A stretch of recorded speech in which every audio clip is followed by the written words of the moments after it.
Ludwig van Beethoven's Fifth Symphony in C minor is one of the most well-known and loved works of Western music. It holds an exalted position in music history. In 1888, 80 years after the premiere of the symphony, the German music historian Hermann Kretschmer made the following observation. Many critics consider the C minor symphony to be the culmination of instrumental music. At any rate, it is one of the works of art whose force is unquestioned.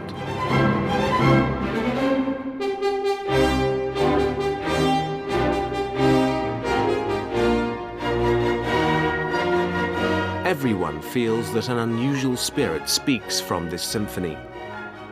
There is something titanic in its rage and its defiance, in its pain, and also in the intoxication of the rapture in which it is ultimately released.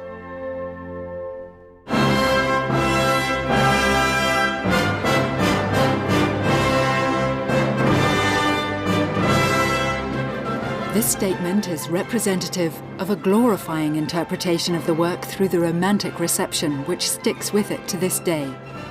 Above all, the inclusion of non-musical ideas offers a platform for speculation. But that was not always the case. In Beethovens time, the Fifth led to a polarization. Man kann zu Beethovens Symphonien sich nicht sozusagen neutral verhalten. Entweder findet man sie faszinierend oder man lehnt sie ab. Beides hat es sehr stark zu Beethovens Zeiten gegeben. Für viele hat er mit seinen, vor allem mit der dritten, fünften und siebten, den Rahmen dessen, was Musik darf, deutlich überschritten.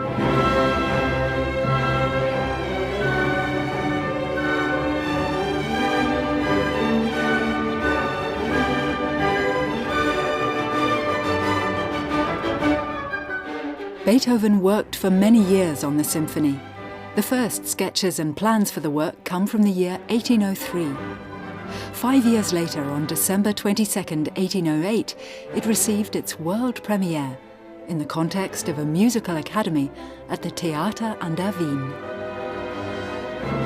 Beethoven himself conducted the concert, which consisted solely of his compositions. It was not an immediate success, not least due to the external circumstances. The musical performance suffered from a short amount of rehearsal time. In addition, the length of the program asked too much of the audience. Even sympathetic colleagues were critical, such as Johann Friedrich Reichardt.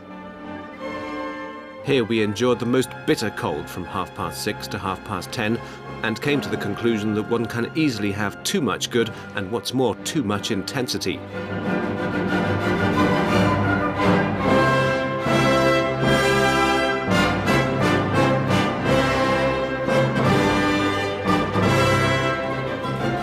Wir würden uns heute überhaupt nicht mehr vorstellen können, dass man so viel Werke an einem Abend präsentiert. Es war die 5. Symphonie, es war die 6. Symphonie, es waren Teile der C-Dur-Messe, es war die Soloarie A Perfido, es war das 4. Klavierkonzert. Also wir würden sagen, das reicht locker für 2, mindestens 2, vielleicht sogar 3 Konzerte. However, at subsequent performances in Germany and in neighbouring countries, the work quickly found its audience. Later, critics described the Fifth as the Fate Symphony. The concept of fate was considered at the beginning of the 19th century, above all in literary drama. Schiller's Wallenstein and Goethe's Egmont were concerned with the conflict between inner freedom of man and the pressure extended by the external power of fate. Beethoven's Fifth Symphony can very well be understood as a discourse on these ideas of his time.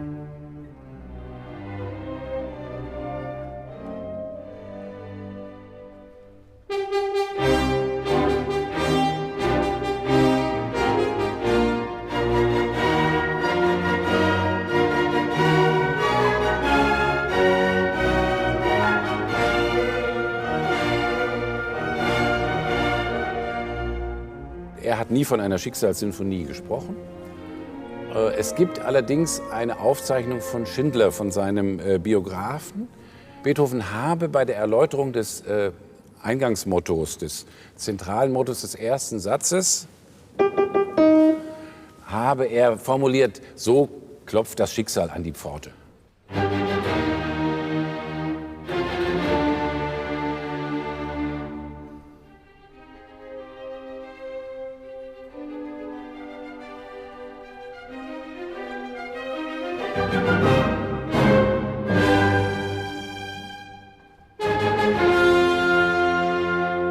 Das, was die Zeitgenossen an Beethovens 5. Symphonie fasziniert und irritiert hat, ist der Beginn des ersten Satzes. Wir kennen es in der traditionellen Sinfonik, dass man mit dem schnellen Teil beginnt oder dass man eine langsame Einleitung vorschickt. Und was Beethoven jetzt macht, ist weder das eine noch das andere. Er beginnt mit einer Art Devise oder Motto.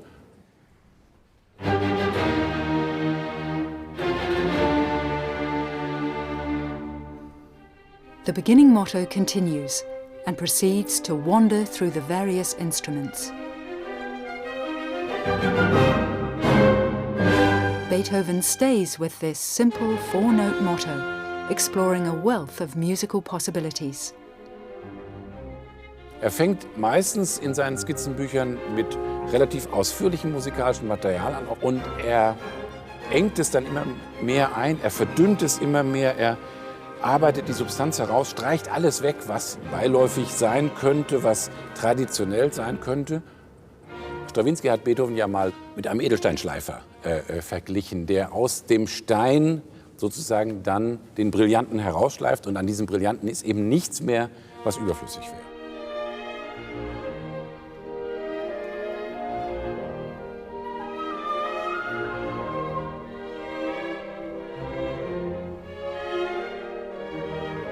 Die musikalische Gestalt im traditionellen Sinne entwickelt sich erst mit dem Saitenthema und erst nach etlichen Takten.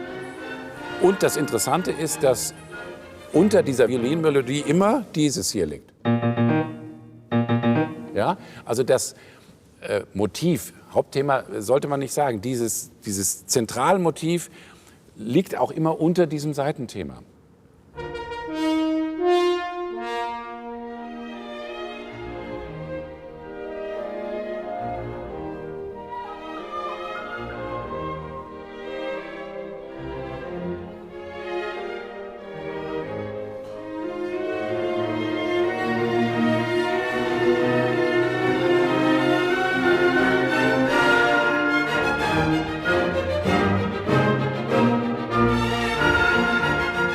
After a development in which the principal motif is explored, the movement ultimately ends in the recapitulation.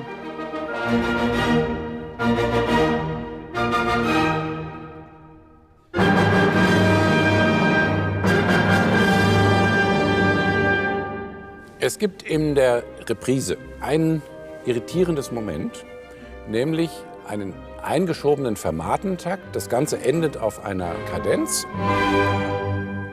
Und Beethoven notiert da plötzlich in diesem Allegro des Kopfsatzes die Tempobezeichnung Adagio. Das ist eine Figur, die eigentlich nur eine Umspielung ist.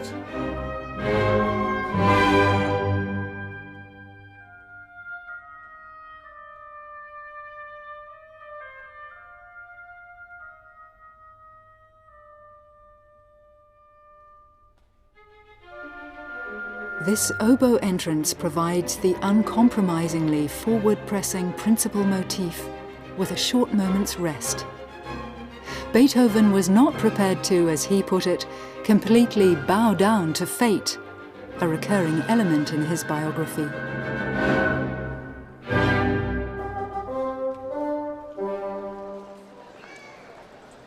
Ludwig van Beethoven was born on December 16, 1770, in Bonn. His family recognized his enormous musical talent when he was very young and sought to promote Ludwig as a child prodigy, following the example of Mozart. He received an excellent musical education. At the age of 22, he left provincial Bonn and moved to the cultural metropolis, Vienna. He was celebrated as a pianist, and as a composer he achieved wide acclaim. In 1801, he wrote to Wegeler, a friend from Bonn. My compositions are well received, and I can say that I have more orders than I could possibly compose. And one no longer bargains with me. I state my conditions, and they pay.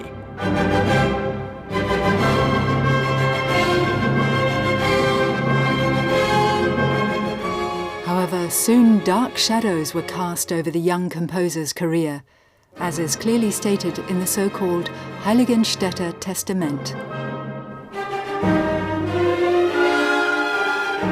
Das Heiligenstädter Testament stammt aus dem Jahr 1802 und ist eine persönliche Aufzeichnung, in der Beethoven so etwas wie eine Art Zwischenbilanz seines Lebens zieht, in der er deutlich weiß, dass seine beginnende Taubheit sich wohl nicht wird eindämmen lassen und er sozusagen auch schon wusste, zu was das führen würde, nämlich zu einer vollständigen Ertaubung. Even the great courage which often filled me in the sweet summer days, it is gone. Oh dear, let me have one pure day of joy. Beethoven's hearing increasingly deteriorated, and the loss was already in an advanced stage as he composed the Fifth Symphony. Today it's generally believed that he suffered from otosclerosis, a hardening of the oscular bones of the middle ear. The illness left Beethoven hanging between hope and despair. His creative power alone remained inviolate.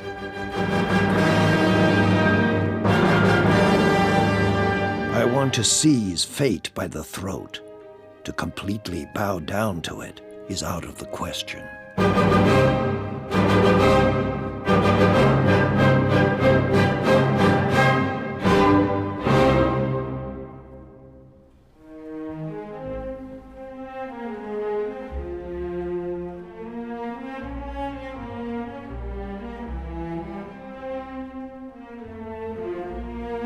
Wenn der erste Satz dadurch geprägt ist, dass ich ein ganz knappes, kaum wirklich Individualität entwickelndes Motiv habe, aus dem alles musikalisch sozusagen entwickelt wird, wenn man so will, synthetisch zusammengesetzt wird, dann habe ich hier den genauen Gegenentwurf. Ich habe nämlich ein in sich geschlossenes, achttaktiges Thema in den tiefen Streichinstrumenten, eine Holzbläserantwort, eine Weiterentwicklung und dann Variationen über dieses Thema.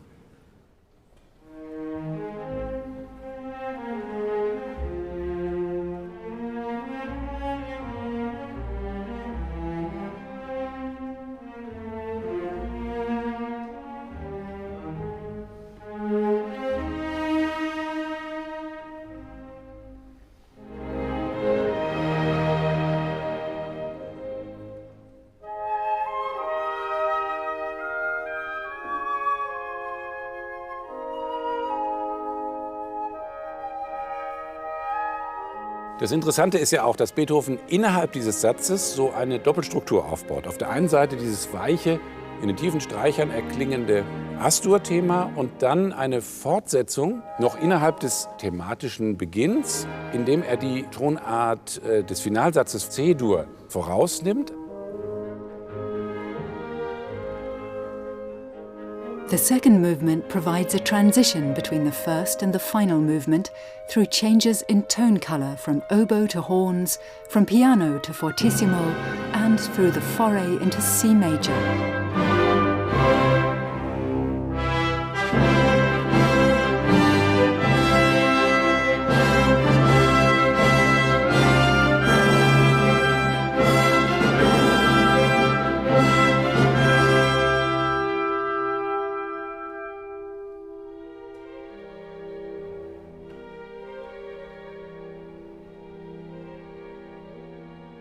In this movement, Beethoven proves once more his mastery of variation. The theme continually moves around, appearing each time in another form.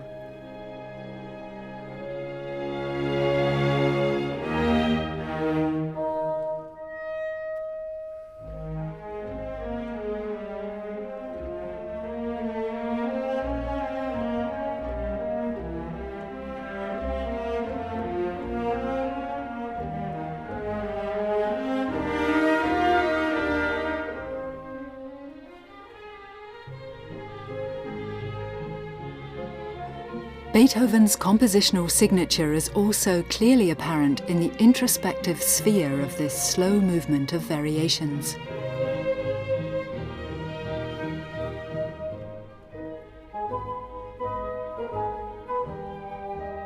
Beethoven war mit Sicherheit ein extremer Individualist. Natürlich ist dieser Individualismus sehr stark geprägt durch sein körperliches Leiden, hat sich dadurch auch eher verstärkt, wenn mir sozusagen die Grundmöglichkeit der menschlichen Kommunikation genommen wird, weil ich nicht höre, was ein anderer sagt, weil ich damit auch die Kontrolle über das verliere, was ich selber sage, weil ich jetzt dann irgendwann nur noch schriftlich kommunizieren kann, dann verstärkt das so eine Charaktereigenschaft sicherlich auch. Not least the long composition period of the Fifth Symphony suggests that Beethoven was above all a perfectionist. He meticulously crafted his works. Er hat von vornherein seinen eigenen Weg gesucht. Er hat sich kompositorisch so lange in den gesellschaftlichen und in den vorgegebenen Bahnen bewegt, bis er diese hundertprozentig beherrscht hat und hat sie dann auch ziemlich radikal verlassen.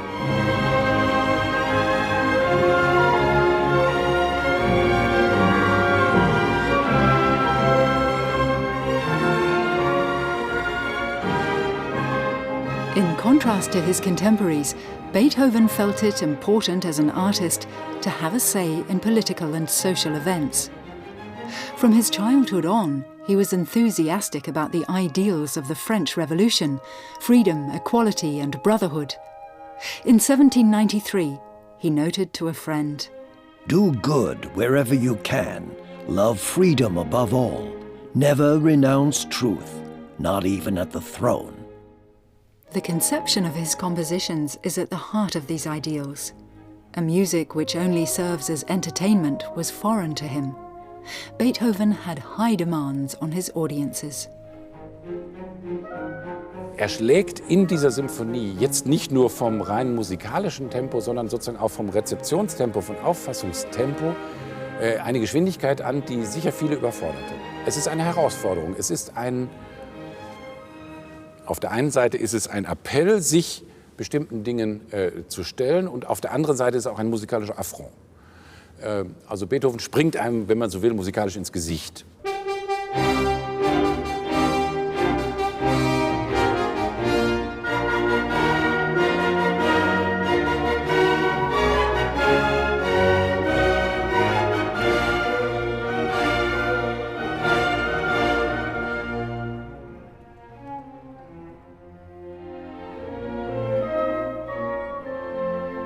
Interessant ist ja generell, wenn ich auf Scherzo schaue, dass das Scherzo eigentlich zwei verschiedene motivische Elemente enthält. Es hält ein Anfangsmotiv, was wiederum aus den tiefen Instrumenten aufsteigt, da eine Verbindung herstellt zum langsamen Satz.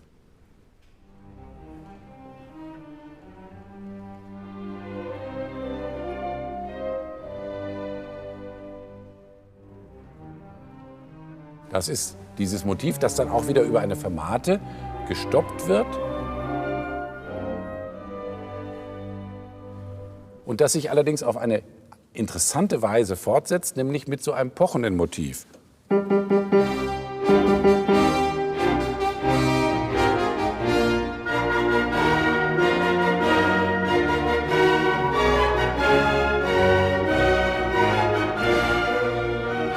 Also da merkt man, dass Beethoven mit einer gewissen formalen Ähnlichkeit arbeitet, dass er das durchaus andeuten will. The second part, the trio, was conceived by Beethoven in the form of a fugato. Celli and double basses introduce the theme. The remaining instruments follow in succession.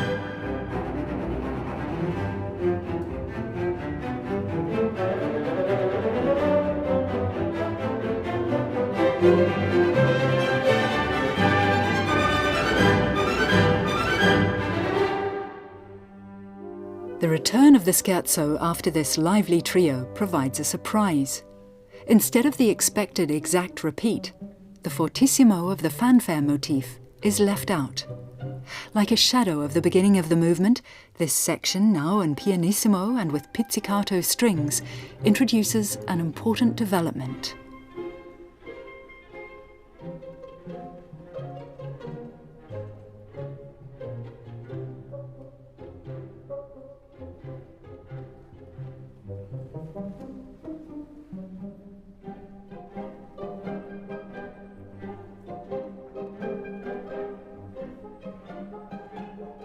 Beethoven hat das Scherzo enger mit dem Finalsatz verbinden wollen und hat etwas gemacht, was für die damalige Zeit außergewöhnlich war, nämlich er hat sowas wie eine Überleitung komponiert.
Per aspera ad astra, through adversity to the stars. Many interpreters of the Fifth see the realization of this thought in the passage into the final movement, even though it's not from Beethoven himself. Uncontested, however, is that with Beethoven's striking transition from C minor to the jubilant C major of the finale, he opens the way for instrumental music to move beyond being an autonomous force to become a music of ideas beyond itself. The musical material possesses a strong affinity to themes of music from the French Revolution. Das Zitat des französischen Schnellmarsches hatten die Zeitgenossen natürlich noch viel mehr im Ohr, als wir das haben. Wir müssen uns das sozusagen etwas anlesen. Aber für die Zeitgenossen sind natürlich marschierende Truppen und vor allem natürlich dieser französische Schnellmarsch absolut ohrenfällig gewesen. Es ist eher ein Versuch, an das zu erinnern, was sich für ihn mit der Revolution verbunden hat, nämlich eben eine gesellschaftliche Öffnung, eine geistige Öffnung.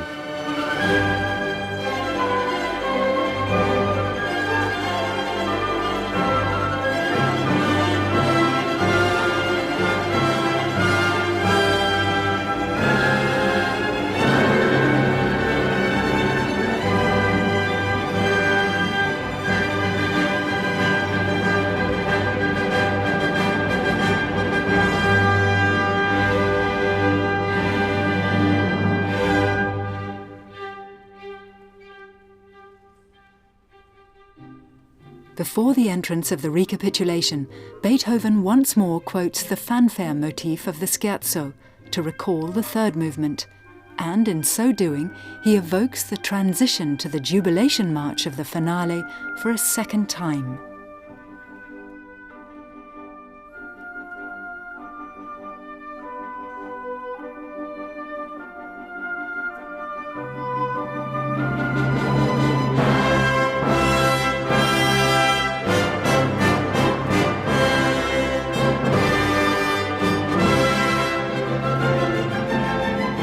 In der 5. Symphonie geht es nicht nur um das einzelne Werk und um den Menschen selber, sondern schon ein Anspruch, der darüber hinausgeht. Und diesen Anspruch hat Beethoven für seine Werke durchaus gehabt.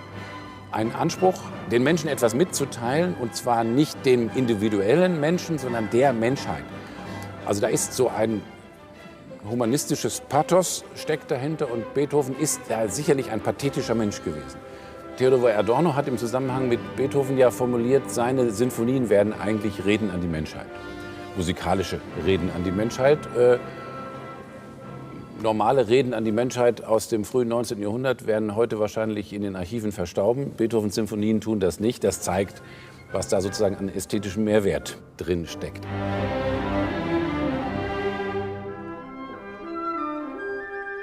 The writer and music critic E.T.A. Hoffmann, a contemporary of Beethoven, formulated the following in the spirit of his time. Beethoven bears the romance of music deep in his soul and conveys this sublime genius in his works. I've never experienced this more keenly than in this symphony, which carries the listener irresistibly away to the wonderful, infinite realm of the spirits.